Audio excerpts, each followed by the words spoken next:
வணக்கம் நண்பா. இது உங்கள் ரெஸ்லிங் ஃபேமிலி 2.0. இன்னைக்கு இந்த வீடியோவில் பார்க்க போகிறது எதை பற்றி அப்படின்னா, அதாவது இனிமே வந்து WWE இருக்க ஸ்மாக்டவுன் வந்து 2 ஹவர் ஷோவாக தான் டெலிகாஸ்ட் ஆக போகுதாம். அது இல்லாமல் நம்முடைய லீவ் மார்கனுக்கு கொஞ்சம் இன்ஜுரி ஆயிருக்குல்ல, இதை பற்றின ஒரு அப்டேட், அது இல்லாமல் ரோமன் ரெயின்ஸை பற்றின ஒரு அப்டேட் அப்படிங்கிற மாதிரி எக்கச்சக்கமான அப்டேட் வந்து இந்த வீடியோவில் இருக்குது நண்பா. வீடியோவை ஸ்கிப் பண்ணாமல் பாருங்கள். ஃபஸ்ட்டாக நம்ம பார்க்க போகிறது யாரை பற்றி அப்படின்னா, நம்முடைய லீவ் மார்கன் தான்.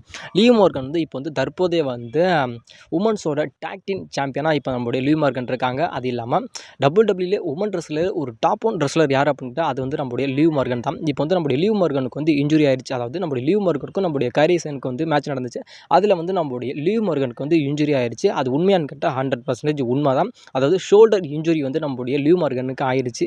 மேபி நம்முடைய லீவ் மார்கனுக்கு வந்து அந்த இன்ஜுரி வந்து க்யூர் ஆகிறதுக்கு மேபி எப்படியும் 3லேருந்து 4 மாதம் ஆகும் அப்படிங்கிற மாதிரி சொல்லப்படுது. மேபி அவங்க வந்து டபிள்யூக்கு வந்து ரிட்டர்ன் வர்றதுக்கு 2 மாதம், அதாவது மொத்தமாக நம்மளுடைய லீவ் மார்கன் வந்து டபிள்யூக்கு ரிட்டர்ன் வர்றதுக்கு வந்து மேபி 6 மாதங்கள் தேவைப்படும் அப்படிங்கிற மாதிரி இப்போ வந்து அதிகமாக சொல்லப்படுது. மேபி இந்த இன்ஜுரி வந்து எதனால் மேபி ஆணுச்சு அப்படின்னு கேட்டால், நம்மளுடைய லீவ் மார்கனுக்கு வந்து ஏற்கனவே வந்து அந்த இடத்துல வந்து மேபி இன்ஜுரி ஆகியிருந்திருக்காம்.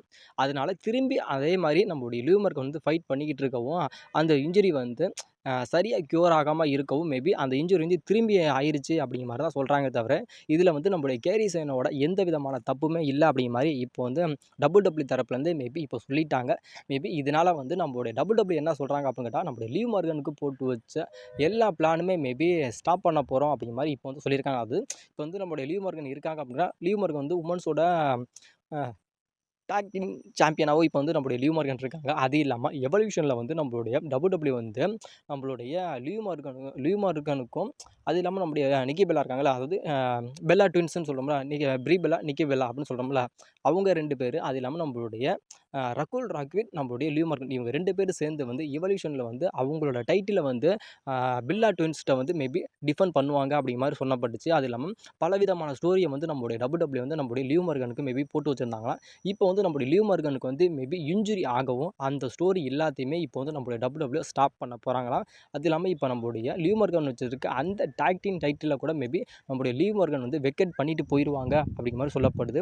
அப்படி இல்லாட்டியும் நம்மளுடைய அந்த ஜட்ஜ்மெண்ட்டில் வந்து இன்னொரு ஆள் இருக்காங்களா, அதாவது அவங்க பேர் மேபி எனக்கு வரமாட்டேங்குது, வாயில வரல. நம்மளோட ஃபின் பேலர் கூட நம்மளுடைய ஒரு ரெஸ்லர் கூட்டியிருந்தாங்க, அதாவது ரோக்ஸா பாரிஸ் அப்படிங்கிற அந்த ரெஸ்லர்கிட்ட கூட மேபி நம்மளோட வந்து நம்மளுடைய லீவ் மார்கனோட டைட்டிலை கொடுத்து நம்மளுடைய பெல்லா ட்வின்ஸ் இருக்காங்கல்ல, அவங்கள வந்து ரிட்டர்ன் கொண்டுட்டு வந்து நம்மளுடைய ரோக்ஸா பாரிஸ் அப்புறம் நம்மளுடைய ரகுல் ராட், இவங்க 2 பேரும் சேர்ந்து வந்து இவல்யூஷனில் வந்து அந்த மேட்சை வந்து கம்ப்ளீட் பண்ணுவாங்க அப்படிங்கிற மாதிரி இப்போ சொல்லப்படுது நண்பா.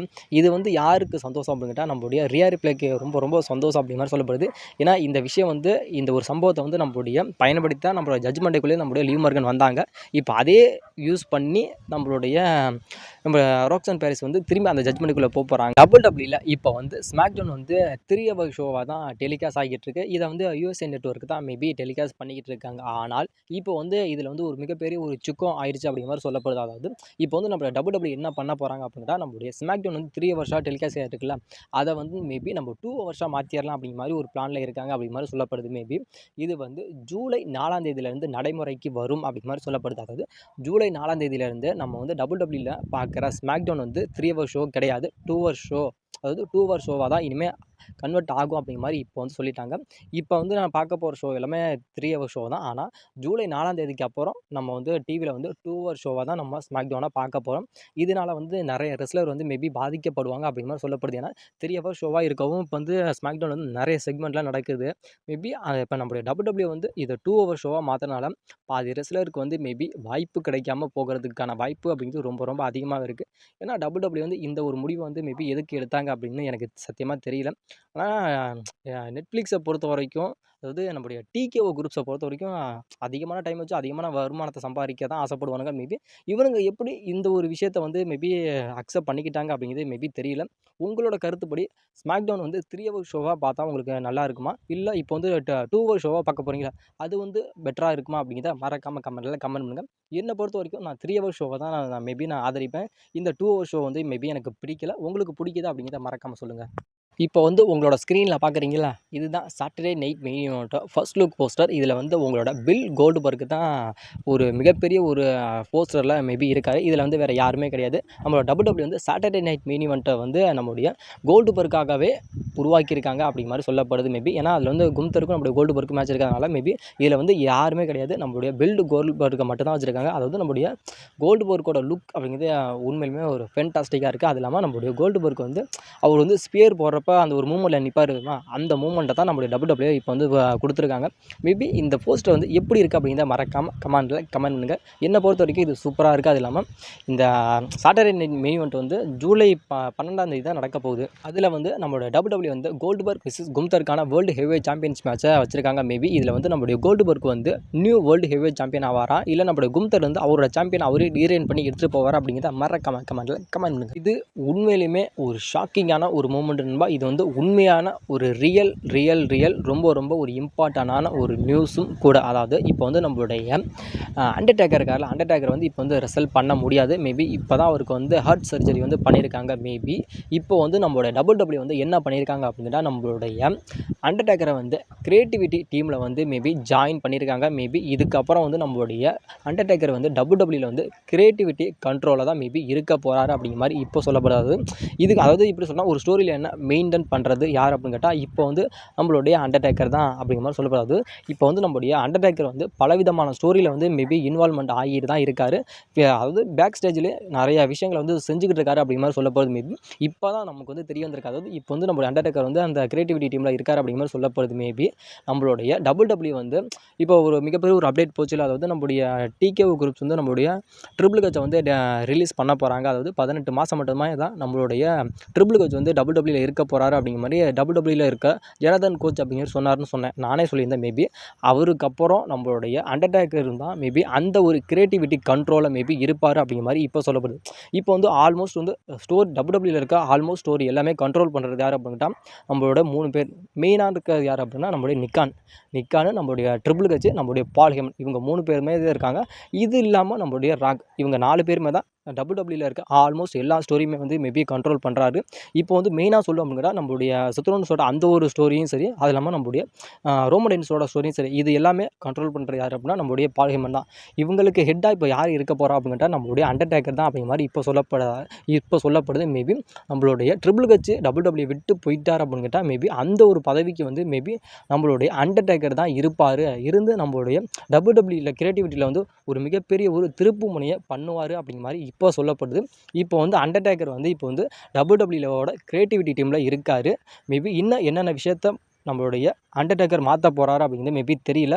அப்படி நம்மளோட அண்டர்டேக்கர் வந்து கிரியேட்டிவிட்டி டீமில் இருக்கார்ல, இதை பற்றின உங்களோட கருத்தை மறக்காமல் கமெண்ட் பண்ணுங்கள். இது ரொம்ப ஒரு இம்பார்ட்டண்டான வீடியோ தான். ரோமன் ரெயின்ஸ் திரும்பி ரிட்டன் வரப்போறார் அப்படிங்கிற மாதிரி ஏகப்பட்ட அப்டேட் வந்து போயிட்டு தான் இருக்குது. நானும் சொல்லிக்கிட்டே தான் இருக்கேன். ஆனாலும் இன்ன வரைக்கும் நம்மளுடைய WWE வந்து ரோமன் ரெயின்ஸை ரிட்டன் கொண்டுட்டே வரல.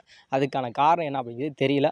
இதை நம்ம தட்டி விடுவோம். மெயினான ஒரு அப்டேட்டுக்கு நம்ம வருவோம். அதாவது நம்மளுடைய TKO குரூப்ஸுக்கும் நம்மளுடைய ரோமன் ரெயின்ஸுக்கும் ஒரு மிகப்பெரிய ஒரு கான்ட்ராக்ட் இஷ்யூஸ் வந்து போய்கிட்டு இருந்துச்சு அப்படிங்கிறது மேபி உங்கள் எல்லாத்துக்குமே தெரியும். அதாவது இப்போ வந்து நம்மளுடைய TKO குரூப்ஸ் வந்து நம்மளுடைய ரோமன் ரெயின்ஸோட அந்த ஒரு கான்ட்ராக்டில் வந்து தலையிட்டுட்டாங்க. அதாவது இப்போ வந்து ரோமன் ரெயின்ஸ் வந்து ஒரு பார்ட் டைம் ரெஸ்லராக தான் இருக்கார். அது இல்லாமல் ரோமன் ரெயின்ஸ் வந்து வருஷத்துக்கு வந்து 4 மேட்ச்சு 3 மேட்ச் அப்படிங்கிற மாதிரி தான் விளையாடுறா. அது இல்லாமல் அவர் வந்து ஒரு பார்ட் டைம் ரெஸ்லர் தான்.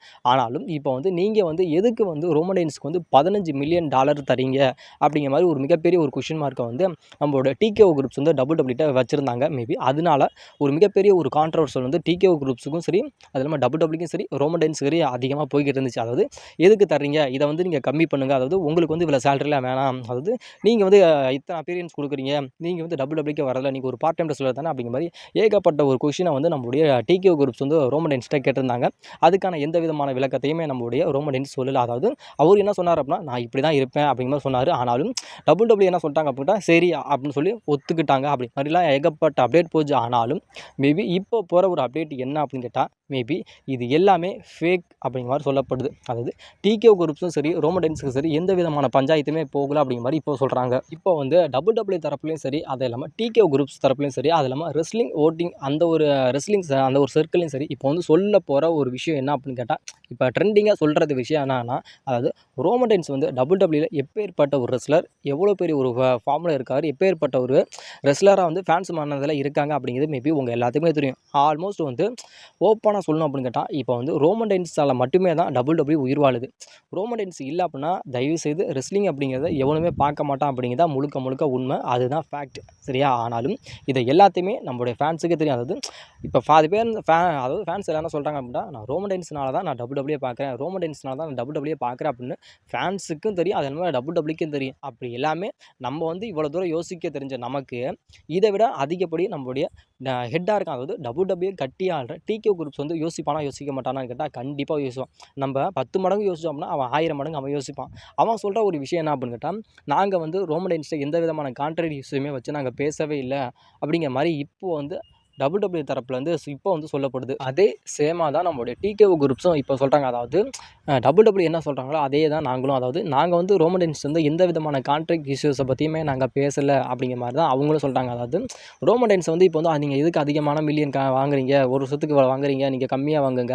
அது இல்லாம நீங்க வந்து பார்ட் டைம் ரெஸ்லர் தானே. அது இல்லாம நீங்க வந்து WWE வந்து அதிகமான அப்பியரன்ஸ்லாம் கொடுக்க மாட்டேங்கிறீங்க. நீங்க வந்து ஃபுல் டைம் ரெஸ்லர் அப்படிங்கிற மாரி ஏகப்பட்ட ஒரு கொஸ்டின் மார்க்லாம் நாங்க எதுவுமே வைக்கல. மேபி இப்போ நாங்க சொல்லிட்டோம் அப்படிங்கிறதுக்காக ரோமன் ரெயின்ஸ் வந்து ஒரு வேளை வந்து WWE விட்டு வெளியில போயிட்டார் அப்படின்னா, இது வந்து ஒரு மிகப்பெரிய ஒரு இழப்பு அப்படிங்கிறத விட, அதாவது ரெஸ்லிங் இண்டஸ்ட்ரிக்கு வந்து ஒரு மிகப்பெரிய ஒரு சந்தோஷம். அதாவது ரோமன் ரெயின்ஸ் வந்து வெளியில போயிட்டான், WWE விட்டு வெளியே போயிட்டான் அப்படிங்கிற மாரி ஆல்மோஸ்ட் எவ்வளோ காசு கொடுத்தும் சரி, நம்மளுடைய ரோமன் ரெயின்ஸை வந்து எடுக்கிறதுக்கு ரெஸ்லிங் கம்பெனிலாம் வந்து க்யூவில் நிற்கிறாங்க. அதனால அந்த ஒரு தப்பை நாங்கள் பண்ண மாட்டோம். அதுவும் ரோமன் ரெயின்ஸ் கேட்குற சேலரியை விட இன்னமும் நாங்கள் அதிகமாக தான் கொடுத்து ரோமன் ரெயின்ஸை தக்க வச்சுக்குமே தவிர, நாங்கள் வந்து ரோமன் ரெயின்ஸை ஒருபோதும் நாங்கள் ரிலீஸ் பண்ணவே மாட்டோம் அப்படிங்கிற மாதிரி இப்போ வந்து டிகே குரூப்ஸ் தரப்புலேருந்து இப்போ வந்து கான்ஃபிடென்ட்டாக சொல்லிட்டாங்க. அதனால மேபி நம்மளுடைய டிகே குரூப்ஸ்க்கும் சரி, WWEக்கும் சரி, ரோமன் ரெயின்ஸுக்கும் சரி, எந்த விதமான கான்ட்ராக்ட் பிரச்சனையுமே இல்லை அப்படிங்கிற மாதிரி இப்போ வந்து கான்ஃபிடென்ட்டாக இப்போ வந்து சொல்லிட்டாங்க நண்பா. இதுக்கப்புறம் ரோமன் ரெயின்ஸோட ஃபேன்ஸ் யாருமே பேனிக் ஆக தேவையில்ல. அதாவது ரோமன் ரெயின்ஸுக்கும் டிகே குரூப்ஸுக்கும் மிகப்பெரிய ஒரு கான்ட்ராக்ட் இஷ்யூஸ் போகுது. அதனால் ரோமன் ரெயின்ஸ் வருவாரா வரமாட்டாரா அப்படிங்கிற ஒரு மிகப்பெரிய ஒரு அச்சத்தில் இருந்தீங்களா, மேபி அது எதுவுமே இனிமேல் செல்லுபடி ஆகாது. டிகே குரூப்ஸ் சொல்லிட்டாங்க. அதனால் நீங்கள் ஃபிக்ஸ் பண்ண மாதிரியே கண்டிப்பாக ரோமன் ரெயின்ஸ் WWEக்கு ரிட்டன் வர போகிறாரு. மேபி அது எப்போ அப்படின்ட்டா சம்மர் ஸ்லாமில் வந்து மேபி உங்களோட ட்ரைபிள் சீஃப், அது இல்லாமல் OTC ஒரிஜினல் ட்ரைபிள் சீஃப் அப்படின்னு ஏகப்பட்ட பேரை சொல்லி நீங்கள் சொல்லிக்கலாம் ரோமன் ரெயின்ஸுக்கு. அவர் வந்து சம்மர் ஸ்லாம் டைமுக்கு தான் வரப்போகிறாரு. இது வந்து 100% உறுதி. ரோமன் ரெயின்ஸ் வரது அப்படிங்கிறது உறுதி நண்பா. இதை பற்றின உங்களோட கருத்தை மறக்காமல் கமெண்ட்டில் கமெண்ட் பண்ணுங்கள்.